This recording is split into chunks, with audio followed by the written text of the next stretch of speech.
Welcome to the WiseTake DFS podcast. I am your host, CK013. You can find me on Twitter at CK_013. And I'm here with a very special guest. If you are a member of the WiseTake team over at wisetake.com, then you've seen him around the chats. You may have read some of his articles. He writes up the hot or not pitchers that we have. It's called Pitches Hot or Not. It's an awesome article. It typically lists 3 pitchers that are doing well lately and 3 pitchers that are not doing so well lately. And that man is Cuse, aka Syracuse. You can find him on Twitter at Syracuse with 4 E's. So that's Syracuse and then E. Yes, between him and Paulie D, my life has become very difficult. Cuse, how's it going, brother? Thanks for coming on. How's it going, man? You're welcome, man. Anytime. Glad to be a part of it. Awesome, man. So yeah, man, we finally got you on here. Been trying to get you on here. We've been seeing you like even back before we were ready to do this thing on the podcast. You were coming on the live shows. We were having a lot of fun. It didn't take the guys long to start recognizing, and then it was just like, oh yeah, Q. So and then it's like we start looking for you, like like we're just looking through the chat, like where's Q at, man? Yeah, I remember watching you guys when you guys first started, man. You guys, I knew from day one you guys are gonna do awesome. So I appreciate that. Pleasure. Man. I appreciate that, man. We're just glad to have you on the team, man. We've been having Awesome. a lot of fun doing some awesome stuff. And for those of you that are into NASCAR, I know it's a little bit of a niche sport, wherever you say it. We added it to the site, a chat. It was a courtesy of Cuse. He plays a little bit of NASCAR. So there's a free chat up there now. If you go to wisetake.com, look at the bottom right, you'll see a little bar. Click that bar, you'll see the free NASCAR chat. I can't even talk tonight, bro. A NASCAR chat. And then, it'll be free for a limited time. But the reason we're doing that is because we're actually going to be working with Cuse. Cuse is going to be basically running our NASCAR stuff. So we got some cool data stuff to statistical sheets that we're going to try to get on there at some point tonight. And then Cuse is going to try his best to do a write-up at least once a week just to give you guys, like the night before the races, just to give you guys a little breakdown. But if you're in the NASCAR, if you're interested in trying it, it's something new coming to WiseTake, and the All-Star break's coming up. You're gonna need something to do, so we're gonna try to get a couple other things up there for you guys as well. Anyway, Cuse, we got some stuff to talk about. We have some good games tomorrow. Yeah, we do. It's Friday, which is always a great tournament day. There's always so many games. Cuse, so you're a cash and GPP guy, right? You play both, right? I play both, 80% cash, 20% GPP, but I got the same mindset as Joe. Pretty much, I'm a cash guy. I do really well in cash. GPPs are like a bonus to me, but yeah. Well, yeah, absolutely. I mean, that's like the optimal, if you will, since you're a cash guy. That's like the optimal way to play, right? Like you know, I obviously I put up the article today, like what is a cash game, what is GPP, and there are some people that are newer and really don't even know really what they mean. So. It's interesting. If you guys reach out to Q. So you could find him in the chat on the WiseTake chat if you're a member, if you want to chat, and if you're not, hit him up on Twitter, man. You know, he's a pretty friendly guy. You know, look at him. Absolutely, man. I'll always help you guys. All right, man. So let's get into this. I procrastinated enough. All good. All right, we got Junior Guerra of the Milwaukee Brewers visiting Jordan Montgomery, the lefty from the New York Yankees. What you got here, Q? I hate both pitchers in this matchup. New York, I'm loving the bats. The bats are going to be juicy tomorrow. They're going to be chalky tomorrow. Judge, even at his price, I think he's 5,600 on DK, 4,900 on FanDuel. But he's just been crushing the ball lately. So you can see the top of the order is probably going to be, very popular. I believe Ji-Man, I don't know if that's how you pronounce his name, Ji-Man Choi, is actually on both sites tomorrow. He had that really good game where he hit a home run. He's cheap on both. The bottom of the Yankees order, everybody's under 2,300. So I think that's a really popular contrarian way if you guys want to use them in tournaments. They got some pretty good stats at the bottom of the order.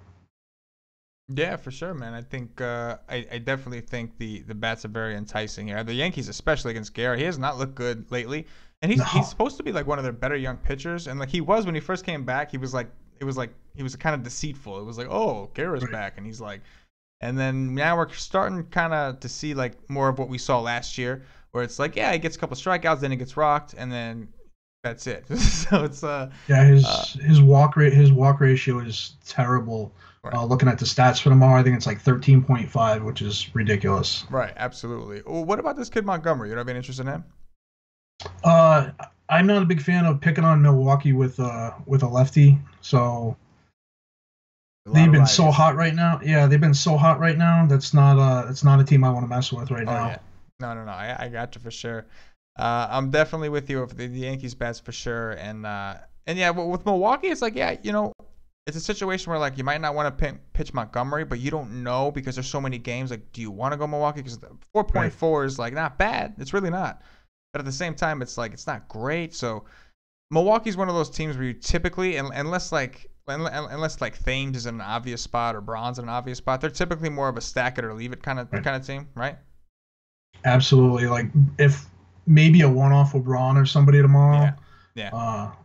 But even their bats, against Montgomery, I don't know tomorrow. Yeah. Not somewhere I want to go. Yeah, yeah. Like my concern always with targeting against Yankee pitchers is regardless of the pitcher, they have a really good bullpen. So like my concern is like, okay, then what? They get to Montgomery, like, and then what? It's just like, you know what I mean? So I get concerned about the upside. On a small slate, sure, but on a large 13-game slate like this, it's like, yeah. All right. Exactly. Anyway, we got R.A. Dickey of the Atlanta Braves visiting Mad Max Scherzer of the Washington Nationals. Definitely not a big fan of Dickey tomorrow. Scherzer, always a fan of. Even pitching at home against the Braves, even with their lefties, Scherzer's obviously going to be one of the top cash plays for tomorrow. There's probably a good amount of like we discussed earlier. There's a good amount of pitches for tomorrow. Scherzer's going to be one of them. As far as any Atlanta batters at all that I would probably use, if I used anybody, maybe it would be Adams as a one-off if you're not using Scherzer. And looking at the Washington lineup, they have I don't see Bryce Harper projected to play tomorrow. I don't know if that's official or I haven't seen anything. Have you seen anything on that? I show him as projected to play. I mean, he played tonight, so I would assume he's going to play, but you never know. They're playing pretty late. They're only in the 5th inning, and it's 11:37. On the East Coast, obviously. So I don't know. I mean, he should play unless for some reason they just want to give him the rest. But he rested. I think he was. Oh yeah, the game got rained out. Never mind. But he was supposed to rest that game anyway. But yeah, I don't know. I think he's supposed to play. Oh, they got him back in there now. Earlier this afternoon, he wasn't in there. Okay. Or tonight. But Washington bats. There's so many Washington bats. There's not really any bad bats. Good one's pretty cheap if you want a cheap leadoff guy against Dickey, and the rest of the bats are all pretty pricey. Other than that. Yeah, man, I'm definitely with you there. It's always funny because like when you play Max, you can't really play the Nationals.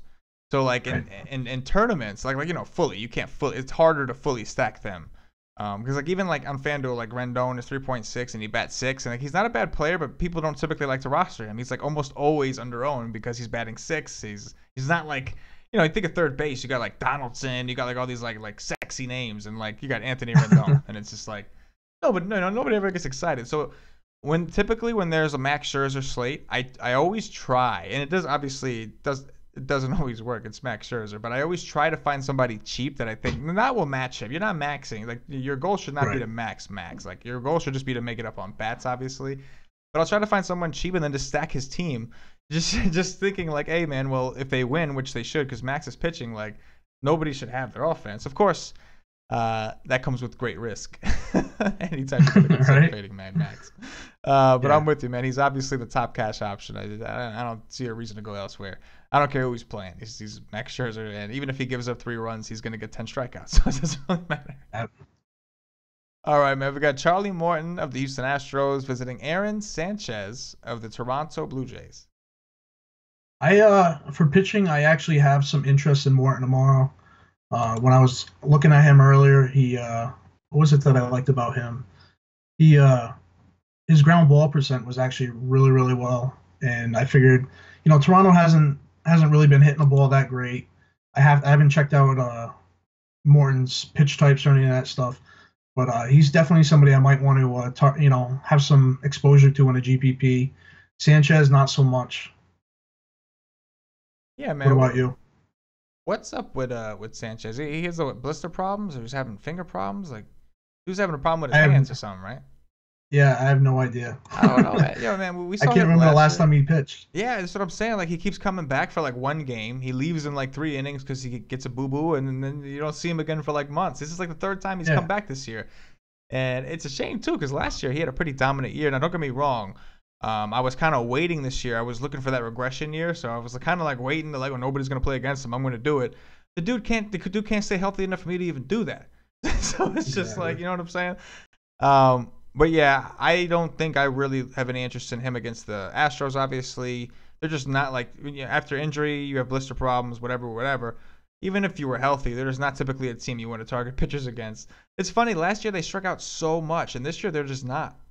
It's No, just like, they are phenomenal on offense. Like yes, every once in a while, I'll put my MLB app on and watch them hit, and you go through their order, and there's no weak spot in that order. oh yeah, Their man, worst players right now are probably Beltran and maybe McCann. yeah, Other than that, even Marwin and Yuli are crushing the ball, and yeah. once in a while, they get the guy batting ninth, Aoki or whoever they may be, Bregman, Marisnik and had like 2 home runs. yeah, Marisnik, yeah. yeah, the whole Absolutely, man. order. Absolutely, man. So I'm definitely on board with the Astros here. Morton's interesting. I'm gonna say I got some concerns with Morton. Now we don't have a big sample because he's another guy that's been like injured, not injured. So from what I'm looking at here, I got about 57 innings here, right? So that's not a lot compared to like the 400, 500 that we have for other players. Right, That I'm looking at now. His hard contact rate is pretty high, so I'm a yeah, little concerned about that. I'm seeing like 44.94% to lefties, 32 to righties. Now, what bodes well for him is there's not too many lefties on Toronto, but it does get right. me a little. But like I do like immediately Morales and Smoke kind of pop off the page at me, so that might scare me from playing a guy like Morton. But on DraftKings as an SP2 option, you have to kind of consider just because Toronto has been that bad, man. Like them and they haven't been as bad as Baltimore, but them and Baltimore, man. Like you really thought like one of them was this is gonna be their years with like Ortiz left, and you thought okay the Red Sox are gonna have it. Then they were struggling, and it's like wow Baltimore and Toronto might actually have a shot. And then the Yankees come and Aaron Judge and Gary the Goat just just like completely knock that out. You know what I mean? Yeah, Yankees been But on. yeah, they've been red hot, man. All right, we got Jordan Zimmerman of the Detroit Tigers visiting Carlos Carrasco of the Cleveland Indians. Looks like we could have some rain here. I'm seeing about 53% chance of precipitation. That's all I see. What you got here, Cuse?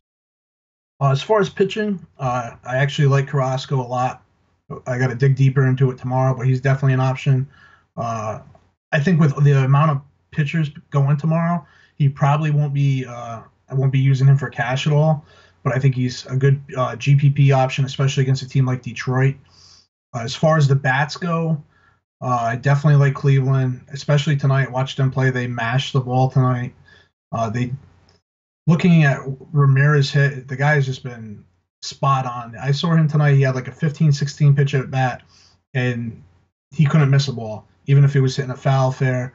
But they're firing on all cylinders. But they're also a team that, when they're really hot the next game, you can see them not doing nothing. So something you got to be, cautious with them. Oh yeah, man. There's definitely a tons of upside with this Cleveland offense. They get hot. Detroit's got a terrible bullpen.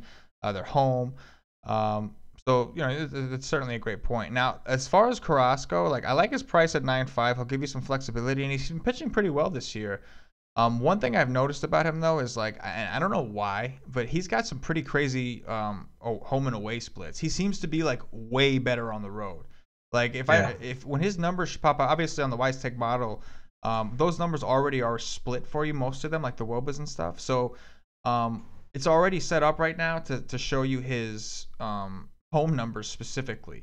And let me like, all right, so a 336 home Woba, that's a 10. It's over a 10% differential from his away Woba. Isn't that that's outlandish? Like That's usually you'll see like a small like 3% or 2%. Like that's crazy. And 336 isn't all that bad except you look at his lefties and it's 395 to lefties and a negative 18.15 differential. So this is all yeah. like lefties at home. So I don't know what it His is, man. his home and away home runs given up is night and day. I think it's 10-2 home and away.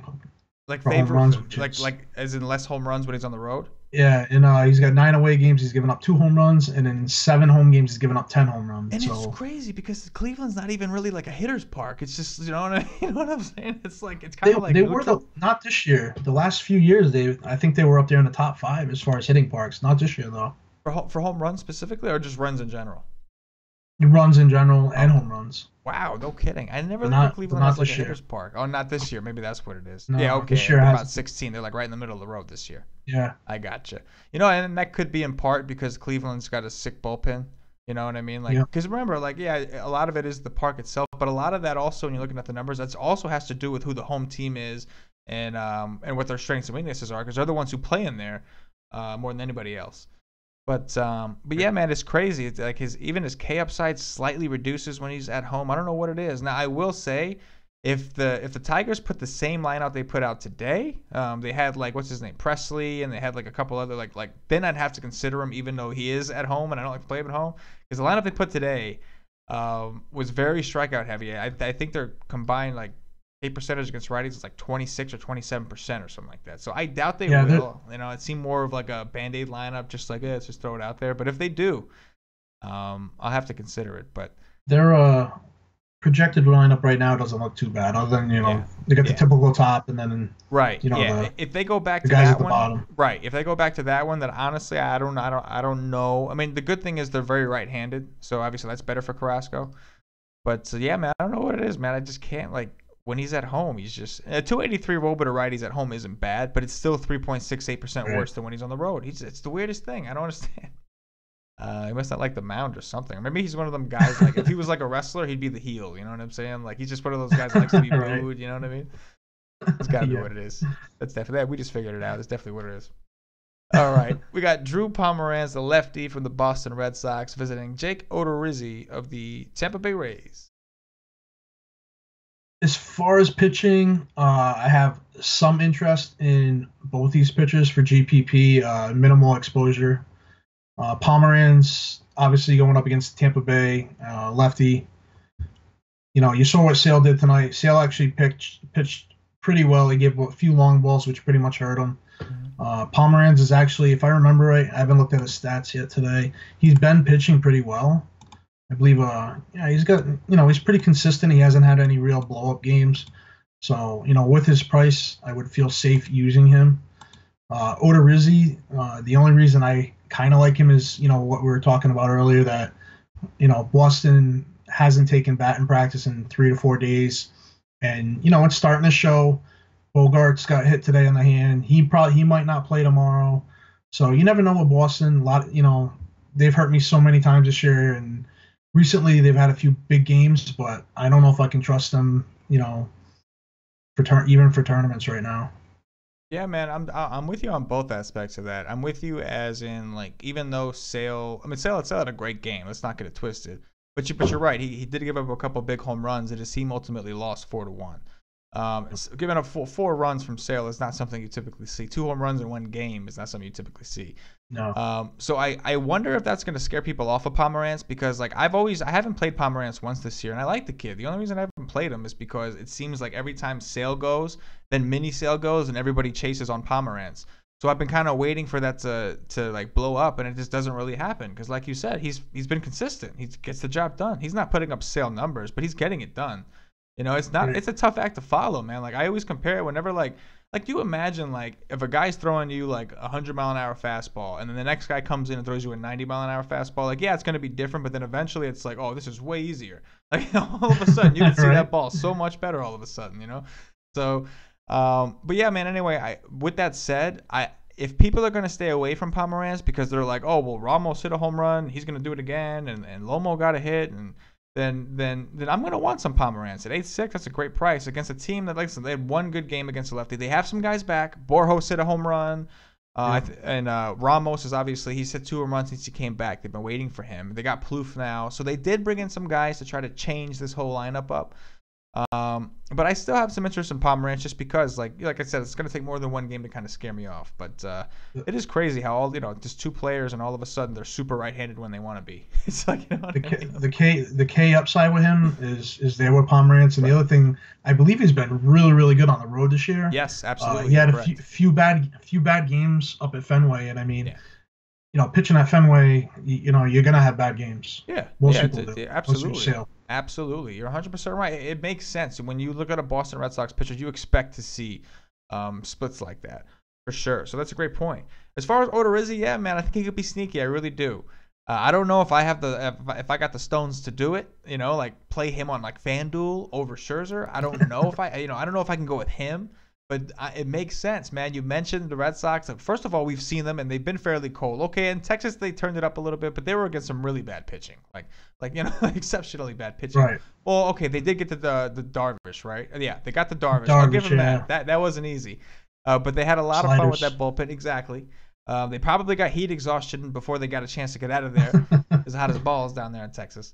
And then so I'm with you. And you mentioned it was a great point that you mentioned they haven't taken any batting practice because it's been so hot.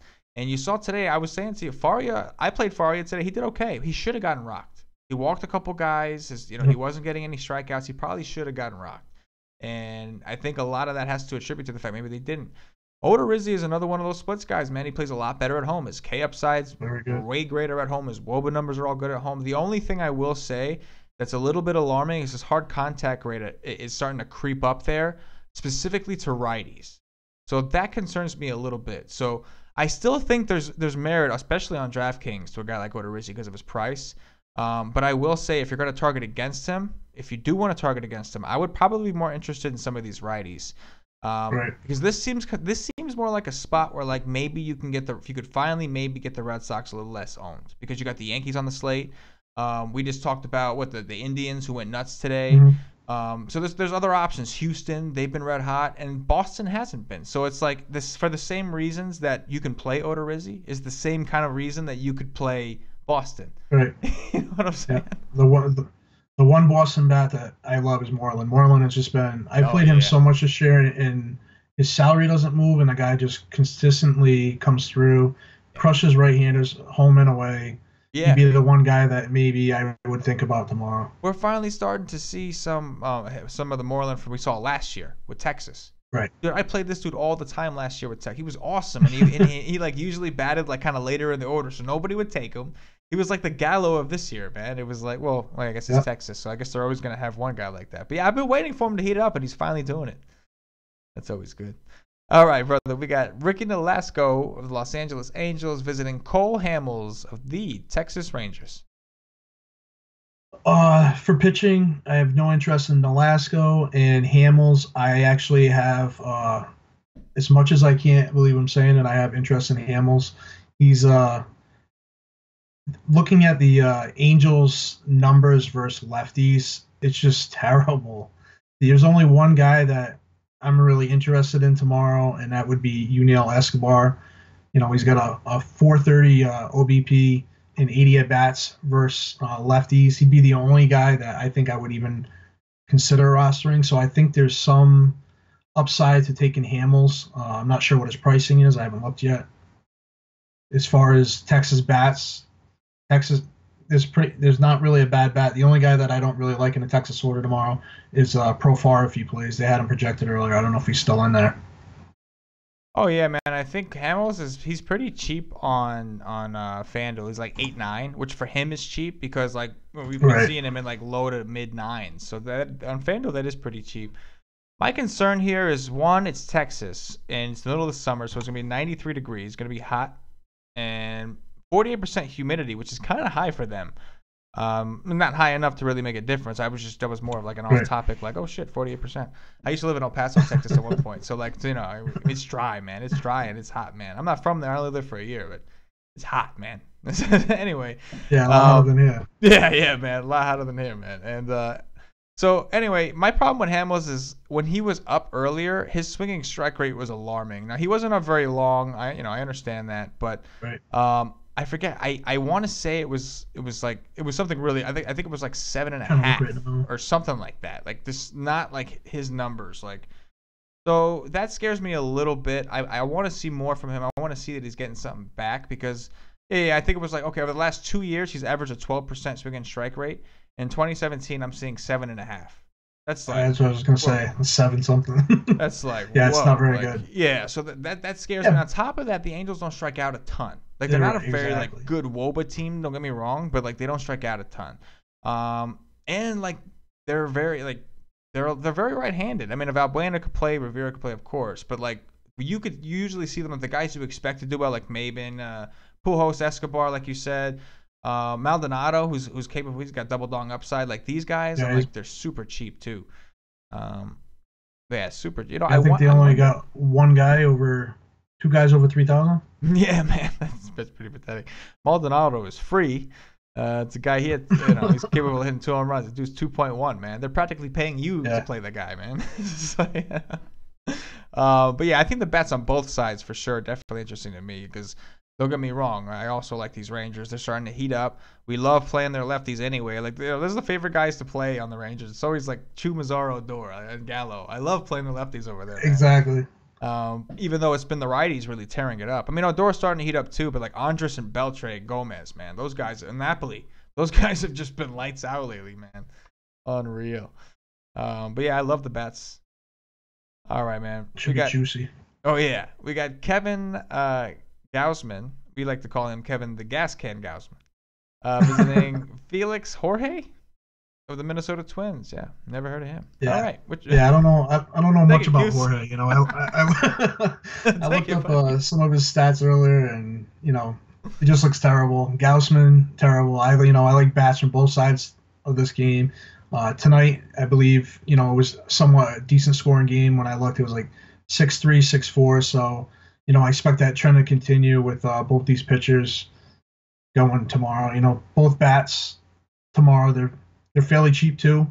So, they're definitely good cheap stacks if you're looking to get away from the Yankees and a few of the other expensive stacks.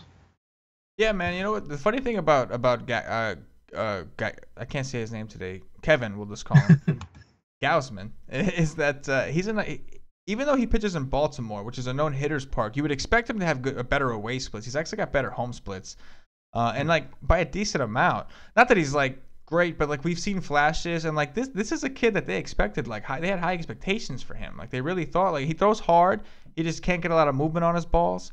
But yeah, he's got like a 365 road WOBA. That's 5.7% worse than his home WOBA over the last 2 years, like rolling, including this year. So it's like strange. Like he pitches better in that. I don't know. Anyway, he's also got a 412 road WOBA to righties, which is 7.45% worse than he does at home. So yeah, this seems like a pretty good spot, like you said, to just stick with the bats and especially on the Twins side and just kind of ride it out. The Twins bullpen's terrible. I don't know much about Felix Jorge. I don't know if he's supposed to be a top prospect. You know what? That's a great reason to tune in to the premium stream tomorrow at 5:30 Eastern to see what everybody has to say, because by that time everybody will have dug in on this kid. So hop in the chat. For those of you that if you don't have an account, you can get a day pass, only $2.49. You can check it out for the day. Get access to the model. You get access to the chat. You can come kick it with my man Cuse over here. You can find Paulie D, Patio Joe, all the guys in the chat. We've had Gautzab in there, man, and it's really cool. Hey, man, he was on the pod once, and great podcast. It was very informative. We had a lot of views that day. Dude knows what he's talking about. He just comes and chills there, and just hangs out, man. So, so yeah, man. The chat's great. That's why we had that talk earlier. People love the chat. Yeah. You get, with the membership, you get to hear, the expert advice from you, Joe, Paulie D, and that type of stuff's important, especially before a lock, Oh yeah, for sure, man. And plus, we just have a lot of fun in there, man. Like, a lot too. Especially with Joe, you never know what Joe's gonna say. Joe's wild, man. Like, cause he's one of the multi-personality dudes. There's Joe, and then there's Audi, and Audi gets out of control sometimes. Is that who Audi is? That's who Audi is, man. It's just Joe's other personality. That was my question for him. That's who it is, man. You never know, man. You'll start to see that side of him slide out. That's the GPP player in him. It'll start to slide out once in a while, and you're just like, oh god. But I think I saw that a few weeks ago when he hosted Sunday. Oh, he'll take it some places. You want a good show, you got to watch when Joe's on. Yeah. Uh, He'll take it some places, man. Anyway, we got Jacob deGrom of my New York Mets visiting Carlos Martinez of the St. Louis Cardinals. all over DeGrom tomorrow. Martinez, I never roster righties against the Mets. I don't care what the results are. It's just something I don't do. The Mets have been awesome this year versus righties, at least from the games that I've watched. So I won't be touching Martinez. DeGrom, I want to see how many days has it been since he's last pitched? Do you know? Has it been a week? Yeah, well, I think so, yeah, because they had 2 days off in a row because of the rain out. He was supposed to pitch yesterday, and it got rained out. They were off today. So, yeah, I think that would be 7 days. Supposed to pitch on the 5th. This would be his 7th day, I think, yeah. So he was on extra rest. So, yeah, so that's something like, tomorrow I'd like to look into, see how he's pitched on, like, long rests. Because, small things like that could be the, make or break you on a slate like this, especially with all the good pitching. But, just looking at it right now, I absolutely love DeGrom. Love all the lefty Mets bats tomorrow, especially against Martinez, who, he's been good, but he's given up the long ball this year. So. Oh yeah, man. Listen, man. If you probably know, obviously by now, Cuse. Yes. I'm a big Met fan. You know that. But I said it last time when his game got rained out. Fortunately for me, I was fading him anyway because I got screwed playing Duda, so I definitely would have got screwed playing DeGrom if I was on that boat. But I almost did. I can't do it on the road, man. I can't. I really can't. And the Cardinals, as much as they're not great, they don't strike out a ton. Well, they can. Don't get me wrong. They can strike out. Right. They just don't always. They're not like one of those teams that are locked to. It's also going to be pretty hot. It's going to be 88 degrees over there, 52% humidity. It looks like the wind could be blowing out to right field about 13 miles per hour, which bodes well for the Mets lefties, like you said, which is a great point. Right. Because I don't think people are going to be dying to pick on Martinez, and that's like you said, a lot of these lefties. Granderson's been red hot. I don't know where that came from. One thing, if you check out the model, I'm just full of plugs today, but anyway, if you check out the WiseTake model, if you scroll all the way to the right of the hitters model, it shows you what their exit velocity, their average exit velocity versus that split lefty or righty, and hard contact rate is over the last 14 days. And Duda, granted, he hasn't played in a couple of days, but Duda's is really high. It's like 90% exit, like an average of like 90 miles per hour in exit velocity over the last 14 days against righties. So he's some guy that I have some interest in. He's never really that popular ever, especially if he bats 6. Guys don't like to play him. He's only 3K. You could probably fit him with Scherzer if you want to go that route. So he's one guy that stands out to me. The overall total in this game is kind of low, which I think does bode well for DeGrom, especially because Martinez is at home against DeGrom. He's only minus 115. I mean, think about it. The Nationals with Rourke or whatever was like about the same spread. So like it was pretty low, right? Yeah. So like to me, I think Martinez is a much better pitcher than Rourke. So I think that bodes well for DeGrom. You know what I mean? But again, I just can't play DeGrom. I love DeGrom, man. My favorite pitcher. Love the dude. He's been so hot. He's been so hot though. He has, man. He's so good. I only play him. I can't, man. I can't do it, man.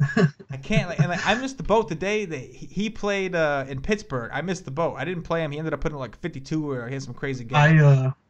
That was the game. Like I told everybody last minute. I knew the weather was gonna pass, and the issue with that game was, when the rain was gonna get there. So I took the chance. I forget there was one other good chalk going that day, but I went with DeGrom and it was like an easy cash. Yeah, he crushed it. He went 9 innings, and like my biggest point when he's home, his K per 9 is like 10 or 11 or something like that. Something crazy. When he's away, it's like 8. That's too different for me. His WOBA numbers at home, they're like all under 3. On the road, that's all over 3. So it's like I just can't, man. Especially at 11K on FanDuel, like I would rather just chalk it up and pay for Scherzer. Because my thing is, if I'm not like I gotta be at least in the single digits if I'm not gonna go with Scherzer. If I'm not going with Scherzer, it's gotta be with a guy cheap enough to really make my hitters contrarian, like in a good way. Not in like I'm scrubbing the bottom for these scrubs. I'm like I want to play the easy guys. I want the Altuves, the Correas. Like I want the easy guy. It's much easier to make your selection Altuve, of those guys. Oh my God, it's been so hot. Right. So it's like, to me, it's like much easier to make a selection of those hitters than it is to like dig deep and like find like your once in a while like Vargases and your Davidsons who just get hot and then they don't, and you just keep playing them and they're not hot anymore. And then it's like, man, you're just like, why am I playing this guy every day? It's like, But looking at the Mets bats, like I'm looking at it right now, and it's their numbers are ridiculous for their projected order through 1 through 6. Their lowest on base percentage 1 through 6 is 335, and they got three guys with a .25 ISO versus right hand. Their numbers are just off the charts versus right Oh handers. yeah, no, you're absolutely right. Yeah, I can't argue with that. You're absolutely. And I the love other them thing at is, bats tomorrow. last year they struck out a ton, and this year they're really not. Like I don't know No, what it is. Last year they struck out a ton, and this year they're not like they're not winning, which is frustrating for me. Not for anybody else, just for me. that's been pitching though. I mean, their pitching's been hurt. Yeah, no, I know. There's nothing they can do. Yeah, no, of course. It's injuries, and you have a trainer who doesn't know how to apparently take care of anybody. But anyway, see, I always do this. I always get stuck. Like people, like if you don't like the Mets, you probably hate this show because you're like, no, because CK always gets stuck talking about his damn team. So we're just gonna move on here. Anyway, Derek Holland, the lefty from the Chicago White Sox, visiting German Marquez of the Colorado Rockies. This is interesting. All right, go ahead, Cuse. I was just gonna say the same thing. This is the one game. It's just like I don't know what to make of it because obviously it's Coors Field, but I think I had mentioned in the chat earlier, they haven't been hitting. Everybody's been stacking Rockies, and I've been taking the pitchers against them. I used Feldman the other night. I didn't use the guy today. What was it, Fasano or Sal, whatever his name was? I didn't use him today. He pitched pretty good against them. They're not hitting right now. So even on a Coors slate, if I have obviously no interest in either pitcher, even Holland. But as far as bats, I would definitely have some interest in the White Sox bats. They weren't hitting righties at the beginning of the season, and statistically, I'm not sure, but from the games I've seen, it looks like they're starting to hit righties pretty well now. So that's a stack that I would possibly think about.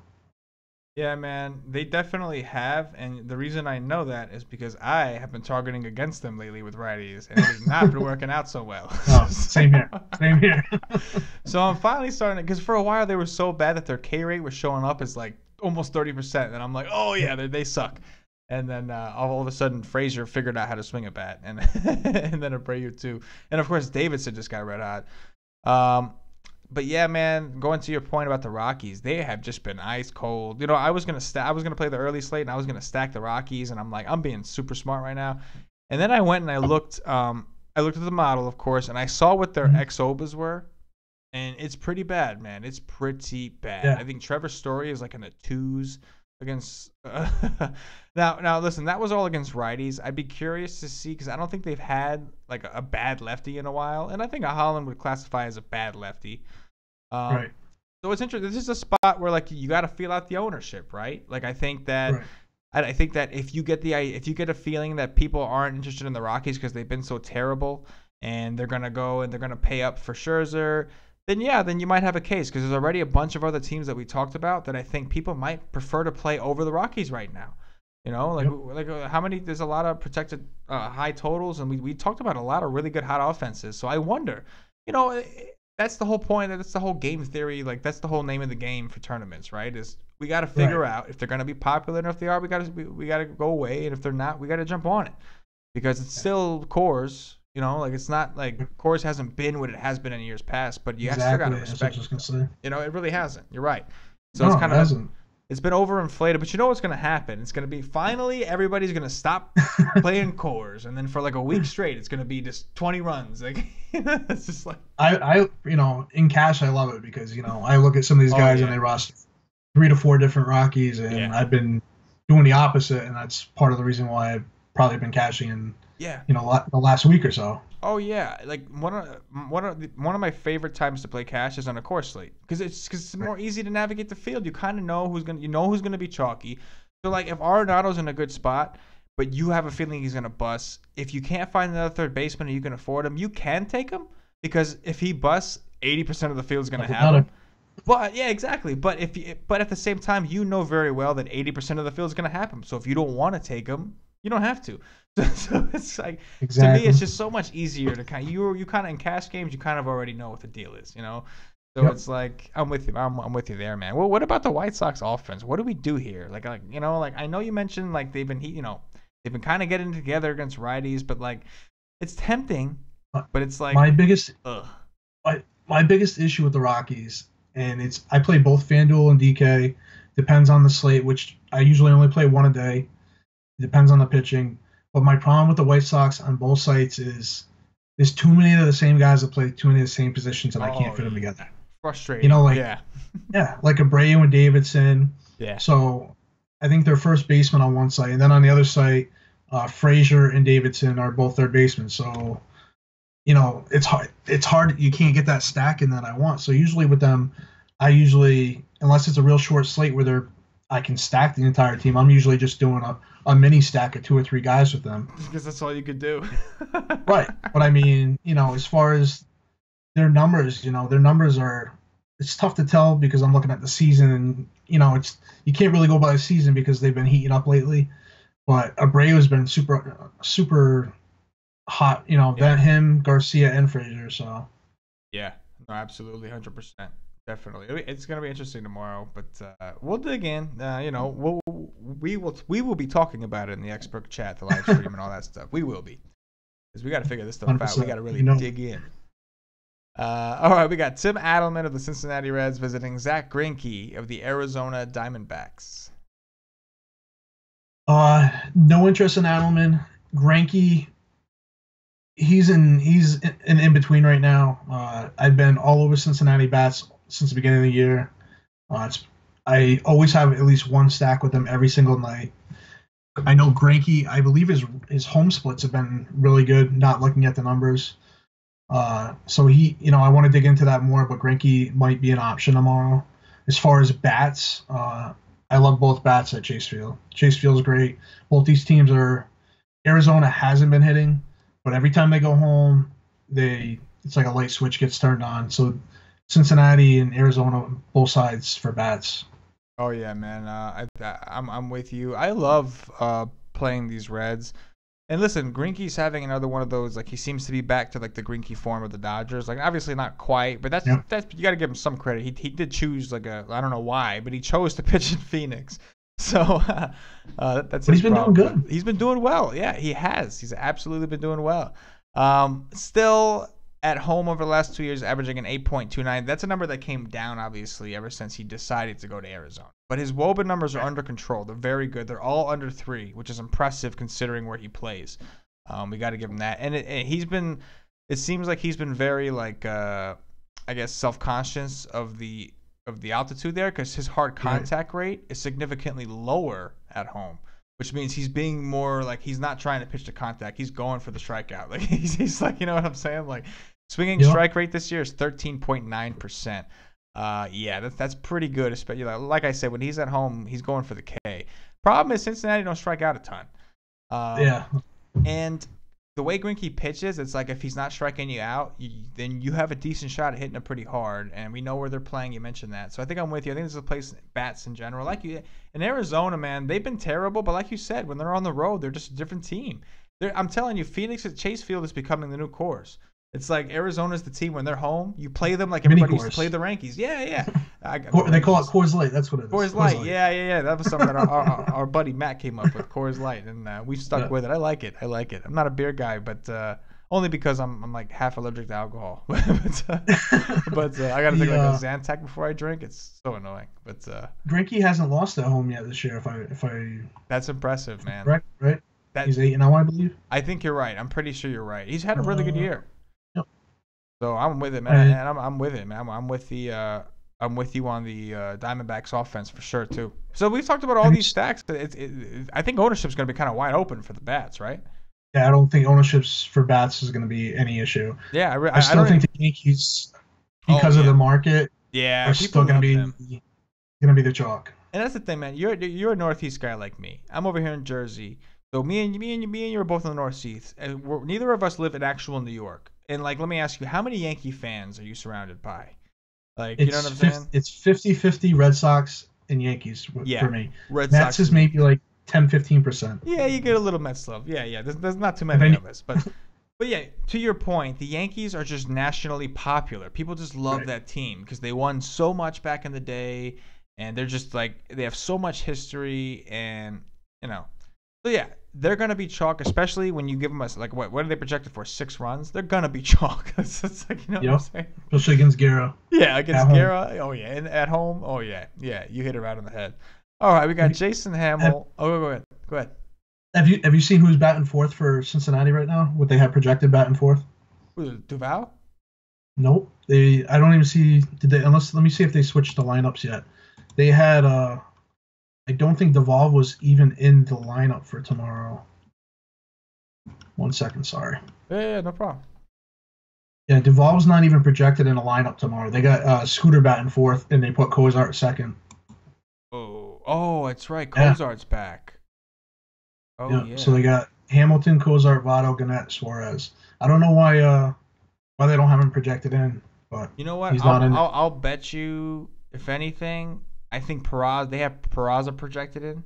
I'll bet you that Peraza's the one that sits. Probably. Because they're going to need Scooter against Greinke because he's a lefty. And Cozart is a better hitter than Peraza regardless. And then, obviously, like, Duvall or Peraza, if they're both going to be playing the outfield, you need the power, right? And Duvall's got reverse splits. But I feel like they don't believe in that reverse split shit. Like, they're always going to play the numbers no matter what. You know, like, there's only the DFS guys are like, reverse splits, bro. And then, like, in the MLB, they're like, I don't give a fuck. Lefty-righty, that's it. This is just, you know what I'm saying? Like, I feel like that's the way it goes in the MLB. There's always, like, all the DFS guys like, oh, you moron. And the coach is like, shut up, kid. Like, you know what I'm saying? Just like... All right, we got Jason Hamill of the Kansas City Royals visiting Kenta Maeda of Patio Joe's Los Angeles Dodgers. Hamill, I have no interest in the Dodgers. I'm not sure what they're doing tonight. I think it was like 1-0 Arizona when I looked 4th or 5th inning. So they're I still don't like picking on the Dodgers with all their lefties against a righty pitcher.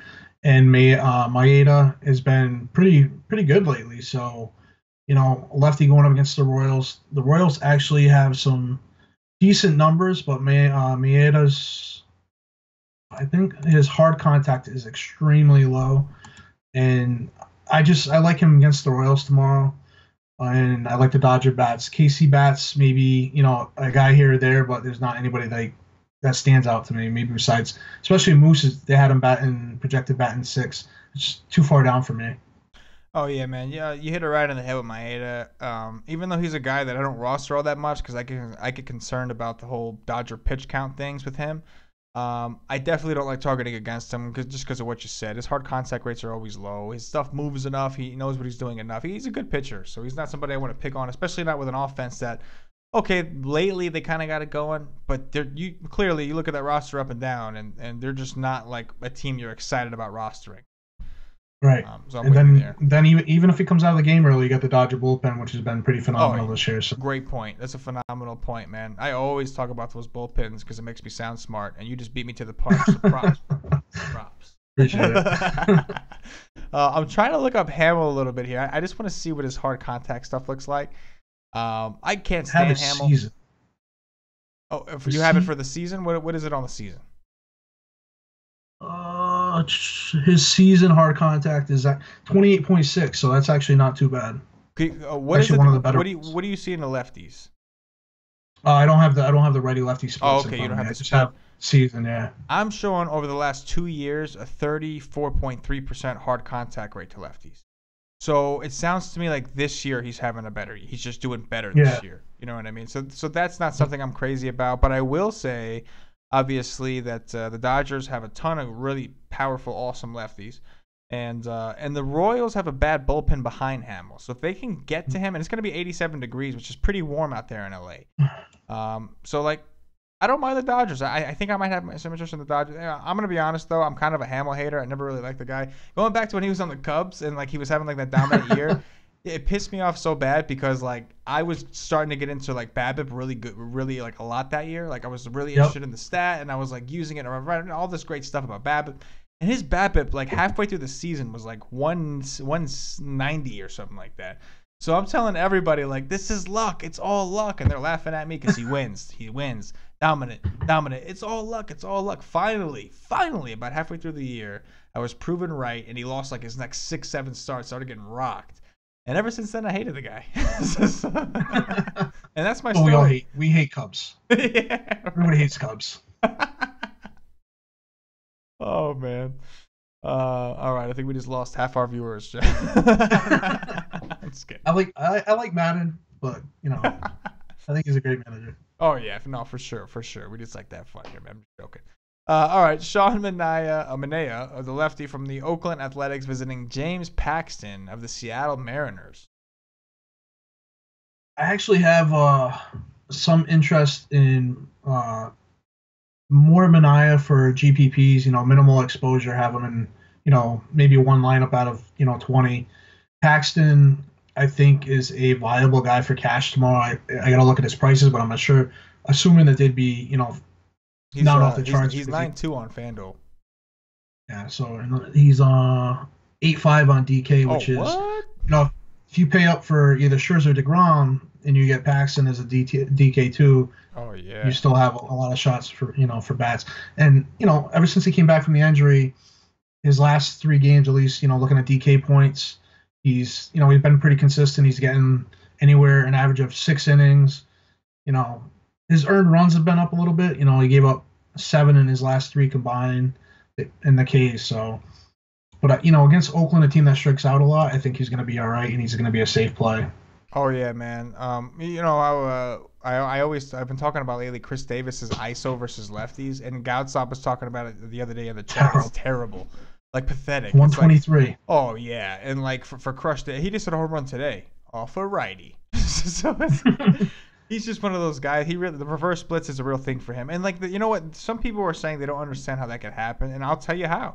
When you're growing up and going through school, regardless of what level you're in, majority of the time you're seeing right-handed pitching. There's more right-handers in the world than there is lefties. So yeah, some people, when they're used to it, they see it coming in, they get comfortable. But for some people, it's just weird. They're not used to the ball. They don't like the ball coming at them like that. Davis probably is comfortable with the ball going from behind him to the outside. He's probably not comfortable seeing something start outside and start to creep in. So it's just it's like a preference thing. It's like, yeah, is it rare? Yeah, it's rare that a righty hits righties better, but it's a thing. What I should say is it's rare that a righty would struggle against a lefty. That's what I should have said. Right. But it can happen. It does happen. So yeah, I love Paxton. I like Paxton a lot. First look, he hasn't been playing all that well, so I'm hoping that's going to lower some. Like, he hasn't been bad, but he hasn't been like Paxton-esque, right, what we're waiting for. So I'm hoping that pushes off. So this was my point about DeGrom. Like, if I would rather play Paxton at home. Now, don't get me wrong. At least DeGrom's in the NL. He's got that going for him. You got the pitcher at bat. It always helps. It's always great. But I got Paxton at home here against an A's team that, even though they have a lot of righties, they seem to struggle more against lefties for some odd reason, because of guys like Chris Davis, I guess. Right. It's a situation where I'm hoping people will back off enough for me to be able to get away with playing him and getting him somewhat low. And on a 13-game slate where ownership shouldn't be too crazy anyway. And also, he's 9.2, so he gives me a lot more flexibility to get the hitters that I'm looking for, whereas DeGrom is he's not cheaper enough than Scherzer for me to just not play Scherzer. You know what I'm saying? And with all these kids playing for Oakland, the K upside is going to be through the roof with Paxton. Yes, 100%. And it is still it's 75 degrees, 47% humidity. It's not really hot. It's not really prime hitting conditions. It's a bigger park. Mm-hmm. So yeah, man, I say that now, but I will say you have an interesting point with Manaea, though. You do. Now, obviously, you got Nelson Cruz, who's a little scary. But Seattle's offense, other than they have their games, right? They have their games where they just kind of wake up. But for the most part, they haven't all been there. Segura just got back. Valencia hasn't really done much this year. Haniger's been decent, and Zunino. Those are really the only 2 guys that when they go off, they go off. But lately, nobody on the team has really gotten it going. Well, I think Zunino might. Did he hit a home run today, Zunino? That dude. I hope so. I got him.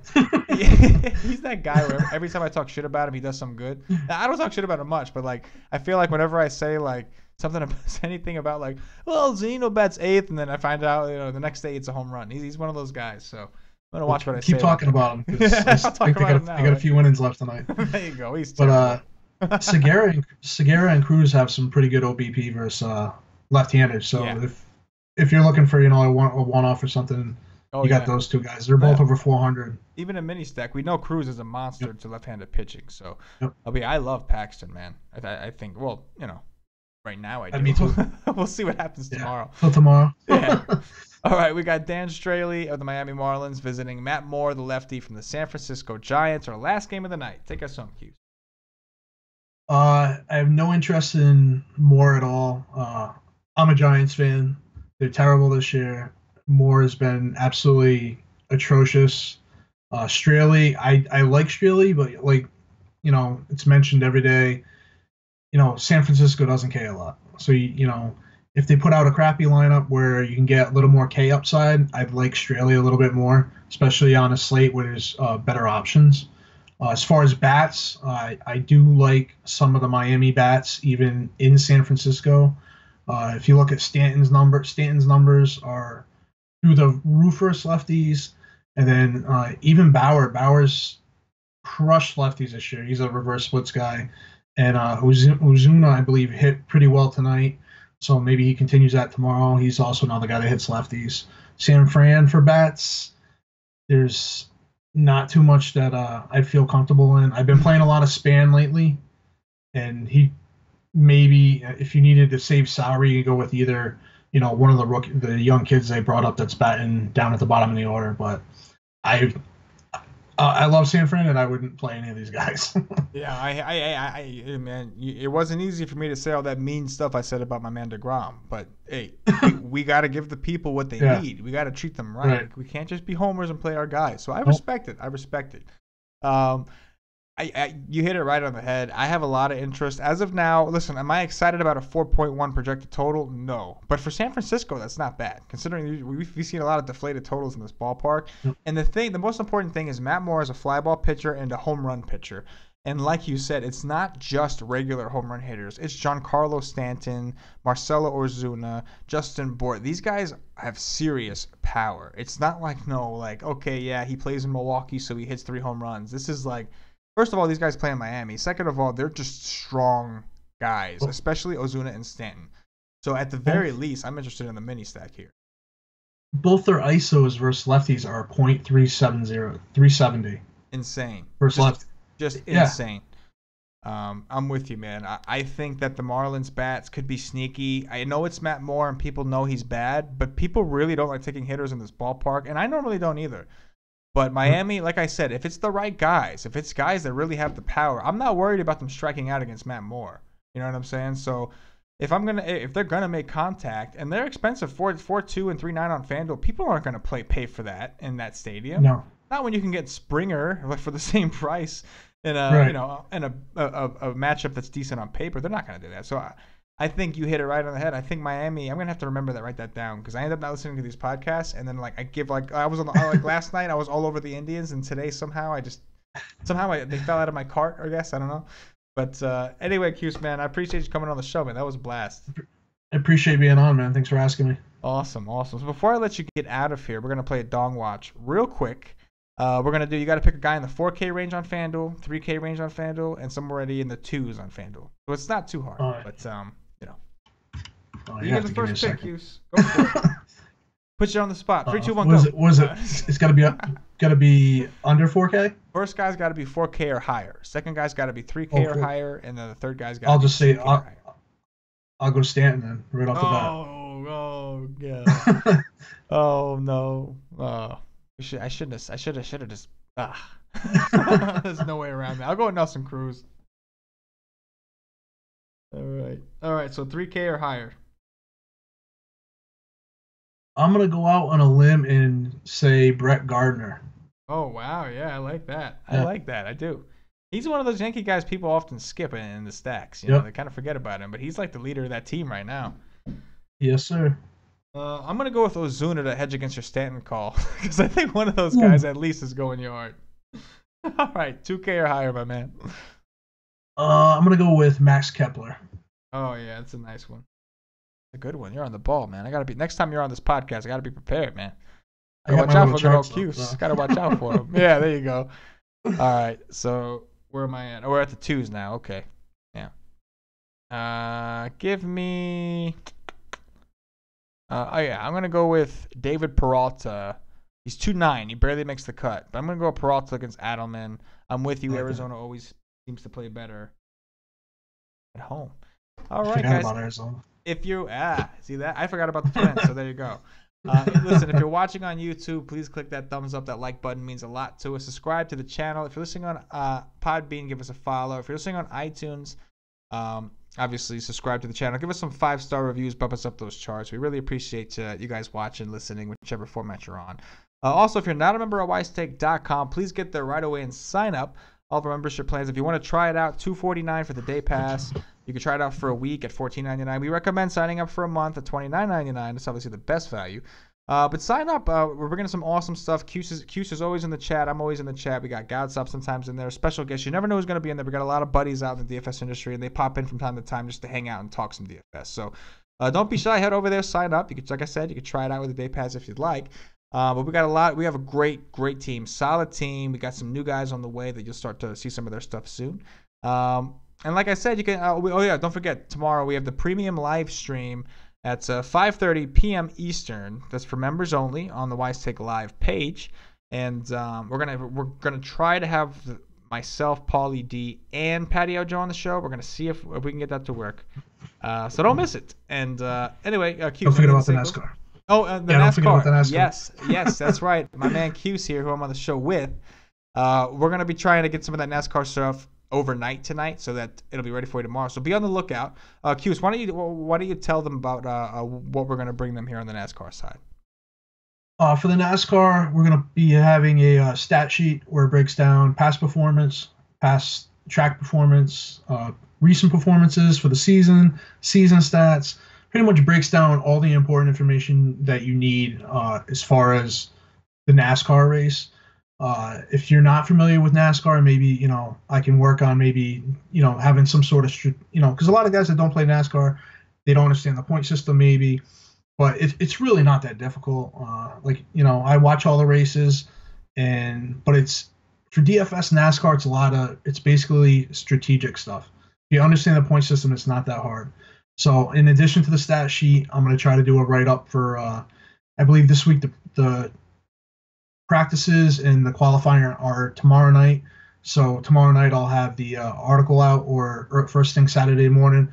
Well, I'll give you my top cash plays, top GPP plays. But if you guys have any questions about NASCAR, I'll be in the chat. You guys can ask me, and I'll be happy to help you out, especially if you never played before, because I never really watched NASCAR, but playing DFS NASCAR got me into it, and it's actually a lot of fun if you've never done it. That's a great, man. You worded it perfectly, man. So if you played, great. We have a chat for you. Just come talk to Cuse in the NASCAR chat. I'll talk it up. The chat is free. You don't have to register or join to be a member of the chat. And this way you can kind of go and talk to Cuse, and Cuse can kind of explain you how NASCAR works, and you can decide if you want to give it a shot. But if you're going to give it a shot, you're going to want to do it with our help over here, with Cuse's help specifically. So don't be shy, man. If you can see, Cuse he's a really cool dude, man. You're going to want to come and talk to him, and you'll have a great little time playing your DFS that night. Anyway, Cuse, thanks again, man. I appreciate it. I appreciate you asking me, man. All right, brother. And hopefully you're around. I'm going to bring you on more of these, man. You're not going anywhere. All right, there we go, brother. All right, guys. For Cuse, for myself, as always, good luck. Yeah.